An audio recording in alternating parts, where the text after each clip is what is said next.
Bismillahirrahmanirrahim. Assalamualaikum warahmatullahi wabarakatuh. Salam sejahtera bagi kita semua. Pada kesempatan kali ini, saya akan menyampaikan suatu materi.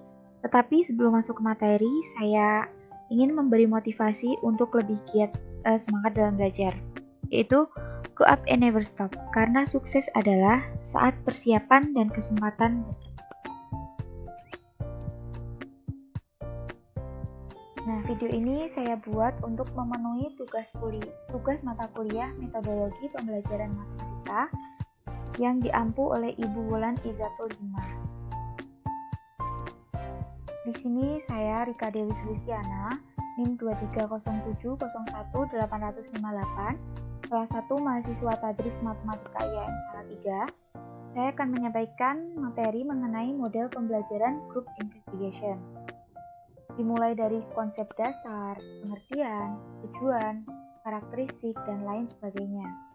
Nah, di sini konsep dasar dari Group Investigation, salah satu model pembelajaran yang mendukung keterlibatan siswa dalam kegiatan belajar adalah model pembelajaran GI. Menurut Sujana, mengemukakan bahwa GI dikembangkan oleh Herbert Tellens sebagai upaya untuk mengkombinasikan strategi mengajar yang berorientasi pada pengembangan proses pengajian akademis. Kemudian, Reich dan Weil menambahkan bahwa model pembelajaran GI yang dikembangkan oleh Tellens yang bertolak dari pandangan John Dewey dan Michaelis yang memberikan pernyataan bahwa pendidikan dalam masyarakat demokrasi sejatinya mengajarkan demokrasi langsung. Selanjutnya, Aisyah mengutarakan bahwa model pembelajaran GI kemudian dikembangkan oleh Sharan dan Sharon pada tahun 1970 di Israel.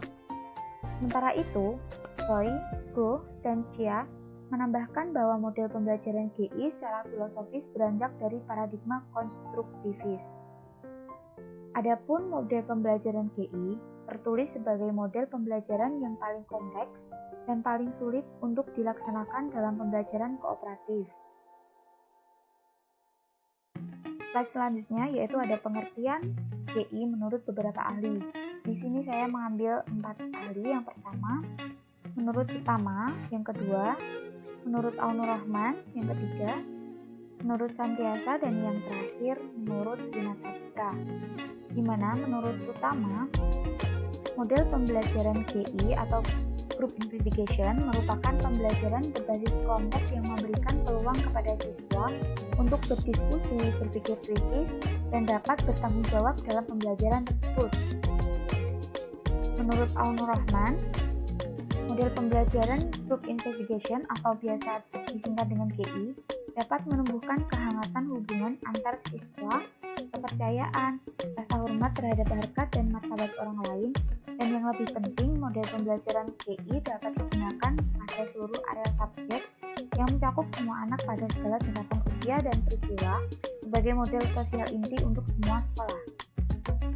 Nah, selanjutnya, menurut Santiasa, model pembelajaran GI mengarahkan aktivitas kelas yang berpusat pada siswa dan menyediakan peluang kepada guru untuk lebih banyak melakukan diagnos dan koreksi terhadap masalah-masalah yang dihadapi siswa.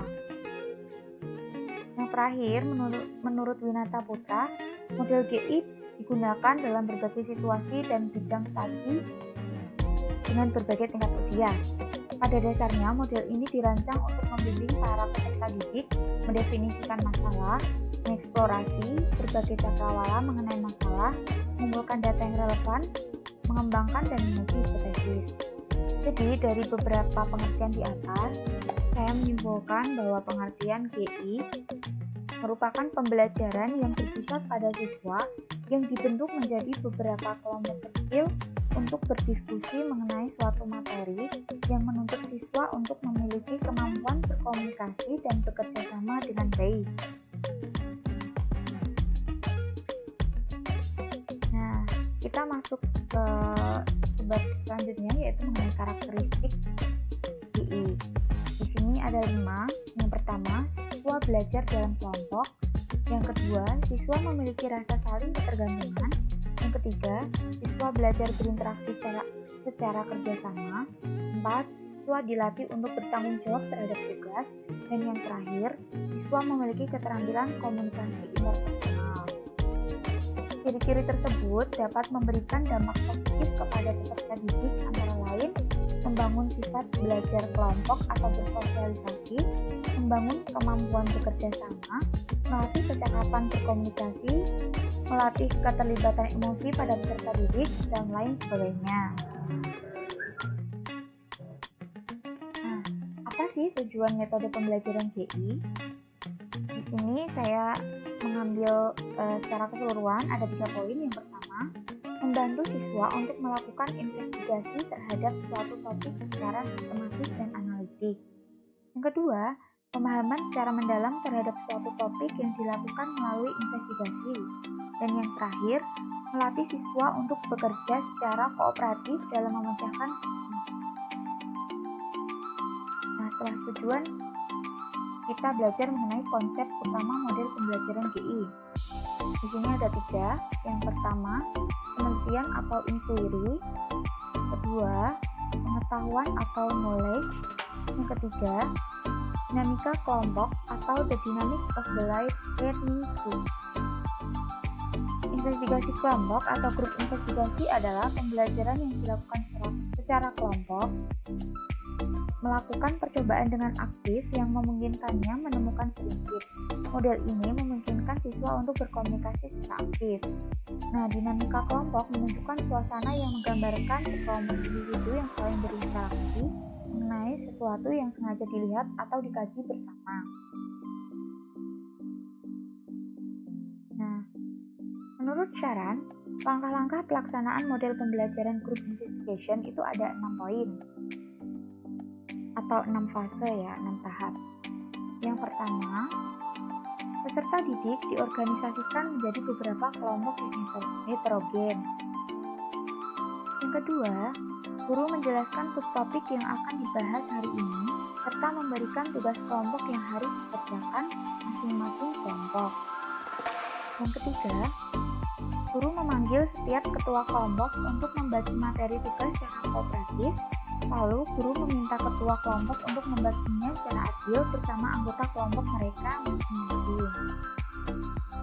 Tahap keempat, peserta didik menganalisis dan mensintesis informasi yang diperoleh dan merencanakan bagaimana informasi tersebut diringkas dan disajikan dengan cara yang menarik sebagai bahan untuk dipresentasikan kepada seluruh kelas. Tahap yang kelima, setelah selesai, masing-masing kelompok maju ke depan untuk mempresentasikan hasilnya dan memberikan kesempatan kelompok lain untuk bertanya dan memberi tanggapan. Kemudian, guru memberi penjelasan singkat apabila terjadi kesalahan penyampaian pada suatu kelompok tertentu. Nah, yang terakhir, tahap evaluasi, di mana guru memberikan beberapa soal kepada siswa untuk dikerjakan secara individu untuk mengetahui pemahaman materi yang sudah dipelajari siswa. Setelah langkah-langkah, ada kelemahan model pembelajaran GI. Yang pertama, saat berdiskusi cenderung didominasi oleh seseorang, sehingga mengakibatkan peserta didik yang lain menjadi pasif. Yang kedua, pembelajaran dengan model kooperatif tipe GI hanya sesuai untuk diterapkan di kelas tinggi. Yang ketiga, kontribusi dari siswa berprestasi rendah menjadi kurang.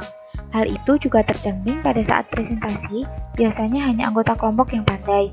Nah, dalam mempresentasikan suatu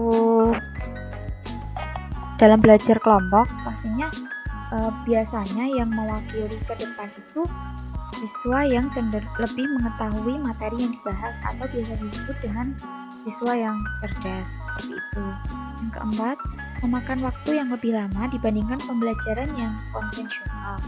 Karena ada beberapa tahap, maka waktu yang dibutuhkan pun cukup panjang. Yang terakhir, guru membutuhkan persiapan yang matang. Nah, meskipun ada kelemahannya, model pembelajaran GI juga ada kelebihan. Menurut Maisarah, kelebihan model pembelajaran GI ada 4 poin. Nah, adapun kelebihan model pembelajaran GI yang pertama yaitu pembelajaran berpusat pada peserta didik, sehingga peserta didik berperan lebih aktif.